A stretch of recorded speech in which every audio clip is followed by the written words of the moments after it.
Communication training with Dan O'Connor.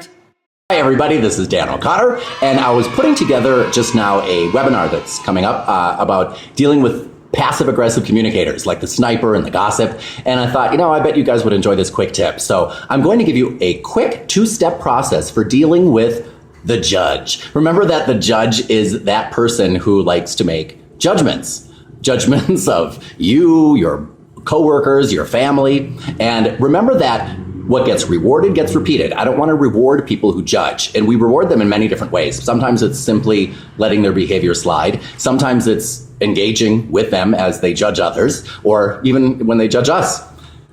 And I have to remember that I train people how to behave when they are around me. So, how can I respond to a judge that doesn't reward them, doesn't engage, and doesn't encourage the behavior to continue? The next time somebody makes a judgment of you or of someone around you, and you want that behavior to stop, try this two-step, easy, effective process. Step number one. Well, let me say that, let's say that the judge says to you something such as, "Sweetheart, don't you think your daughter might be a little bit young to be wearing those types of clothes?" Okay, that's obviously judgment on the way my daughter's dressing if I had a daughter. So step number one, I want to repeat the judgment back to them in a super exaggerated sense. Okay? Step number two, I want to ask a clarifying, closed-ended question. Remember that a clarifying question is going to require someone to be clearer with their intentions, and a closed-ended question requires a yes or no. So it would go something like this.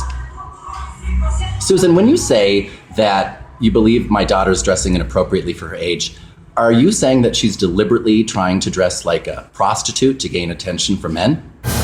And watch, when you exaggerate a judge's judgment, judges don't like to be judged. And so when you say, "Oh, are you saying XYZ?" and you're judging them, they tend to what's called polarize and go in the opposite direction and totally deny that and say, no, that's not what I'm saying at all. And at that point, you simply give them the 3-second look. By the way, that reminds me, you can always transition from any subject to any subject with a simple "by the way." So there's your simple two-step process. Of course, you can also use it at work. Like let's say that you're with a coworker and that coworker is a constant critic or a judge. And they say something to you like somebody else had to plan the party because the company, let's say year-end holiday party, and no one was willing to do it but Mary, because Mary's always the one who seems to say yes. So Mary goes ahead and plans it and decides on a country theme, and this judge that we're dealing with didn't even vote, wasn't even participating, but then later on says to you, "Ugh, did you see that Mary decided to create a country theme for our country or for our year-end party? Ugh, that is a stupid idea, don't you think?" You could say to her something such as, "Do you think that Mary's deliberately trying to sabotage this company and your fun at the holiday party? Is that what you're saying?" I'm again asking you to clarify your intentions. I'm exaggerating your judgment. You tend to polarize and go in the opposite direction and say no, and then I'll simply give you the 3-second look. And what that does is, without engaging with them, that takes all the fun out of their judgment for them, and they'll think, "Ugh, I don't like it when I judge around you. I'll go find someone else." Because I might not be able to change how you behave, but I can train you not to behave that way around me, because I will call you on your behavior.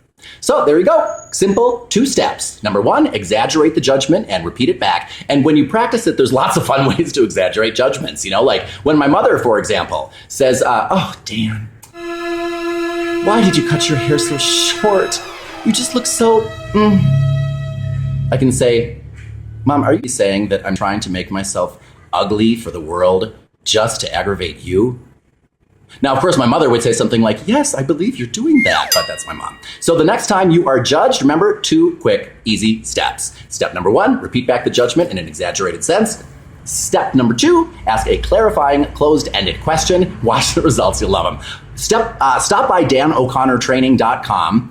All one word, lowercase, DanO'ConnorTraining.com. And you can check out more details about my upcoming live webinar. You can get your questions asked live, by the way. The first 10 people who sign up will be able to ask me something live. I'll answer it live. It's going to be a 1-hour webinar live and half an hour of Q&A. So I look forward to seeing you there. Again, stop by danoconnor.training.com for more information. You can see there's a little banner up in the left-hand corner that's flashing for our upcoming webinar. Also, make sure to follow me, you guys. As you can see, I finally have a smartphone, so I'm going to be tweeting and pictogramming and Facebooking and all that stuff. So make sure as you're on my site, click all those social icons. I'd love to keep up with you, and I appreciate you watching. So make sure to share this, like it, comment, all that great stuff. This is Dan O'Connor, and Buddy's around here someplace, but he thinks he's so great because I submitted a picture of him to somewoof.com, and they nominated him for one of the top 10 dogs, and he's like on a supermodel waiting list, and he just thinks he's so great now. He's not making an appearance as he used to. And I'd like to thank everybody, by the way, on Instagram and Facebook for making sure to let me know that, once again, Buddy is more popular than I am.